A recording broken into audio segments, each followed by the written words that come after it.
بسم اللہ الرحمن الرحیم۔ اقبال کے فارسی کلام میں زبور اعجم کو خصوصی اہمیت حاصل ہے۔ اسی زبور اعجم کی بالکل ابتدائی صفحات میں اقبال کی زبان سے ایک دعا نکلی ہے۔ آئیے اس دعا پر ذرا غور کرتے ہیں اور یہ دیکھتے ہیں کہ اقبال اللہ رب العالمین سے اپنے لیے اور اپنے دور کے نوجوانوں کے لیے کیا طلب کر رہے ہیں۔ تو اقبال کہتے ہیں، یا رب درون سینہ دل باخبر بدے،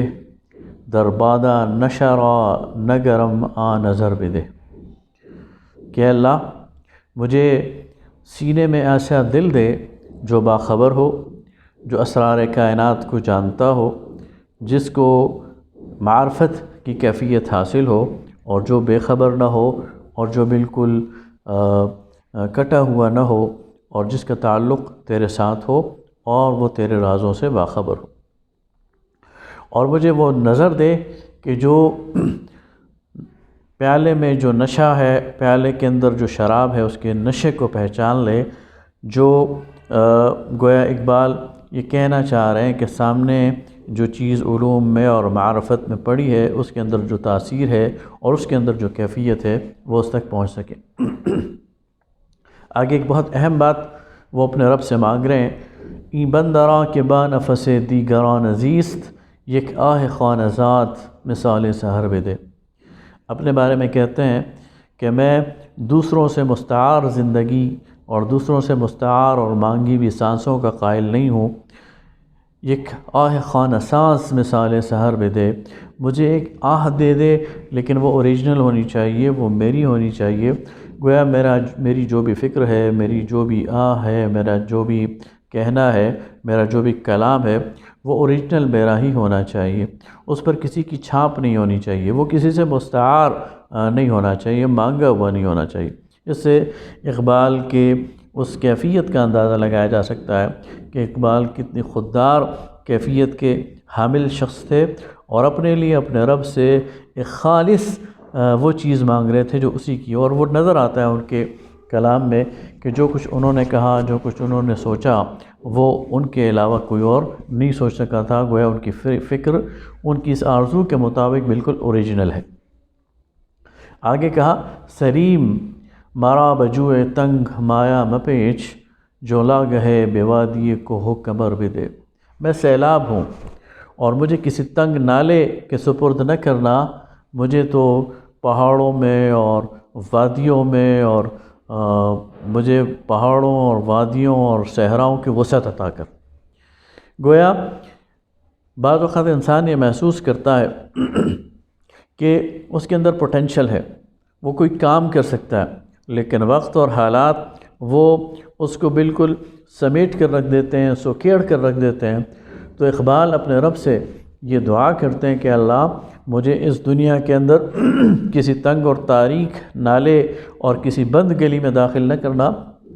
بلکہ میں تو سیلاب ہوں، اور سیلاب تو پھر اس کا کوئی کنارہ نہیں ہوتا، وہ تو پھر سمیٹ کر نہیں آتا، اس کے بہاؤ کے لیے تو پھر وادیاں چاہیے اور پہاڑ چاہیے اور میدان چاہیے۔ تو مجھے میری زندگی کے اندر جو کچھ میں کرنا چاہتا ہوں، مجھے وہ وسعتیں عطا کر دے۔ آگے کہا، سازی اگر حریف یم بے کراں مرا، سازی اگر حریف یم بے کراں مرا، با اضطراب موج سکون گوہر بدے۔ اگر تو نے مجھے ایک ابھرتے ہوئے اور موج زن دریا کا حریف بنایا ہے، اور مجھے اس کے مقابلے کا اضطراب اور اس کے مقابلے کی تڑپ دی ہے،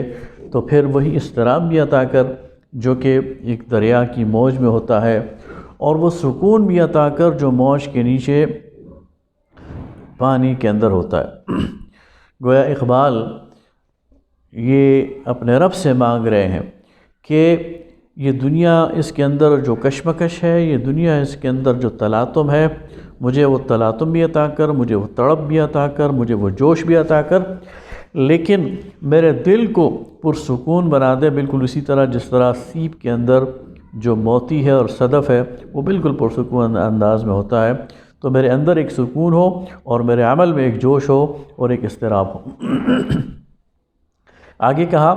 شاہین من بصید پلنگاں گزاشتی ہمت بلند وہ چنگل از این تیز تر بدے،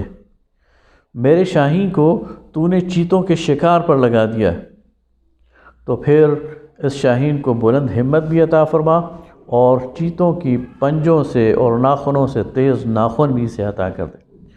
میرا مقابلہ اس دنیا کے خداؤں سے ہے، میرا مقابلہ اس دنیا میں ان لوگوں سے ہے جو تجھے چیلنج کر رہے ہیں، جو تیرے مقابلے میں سرکشی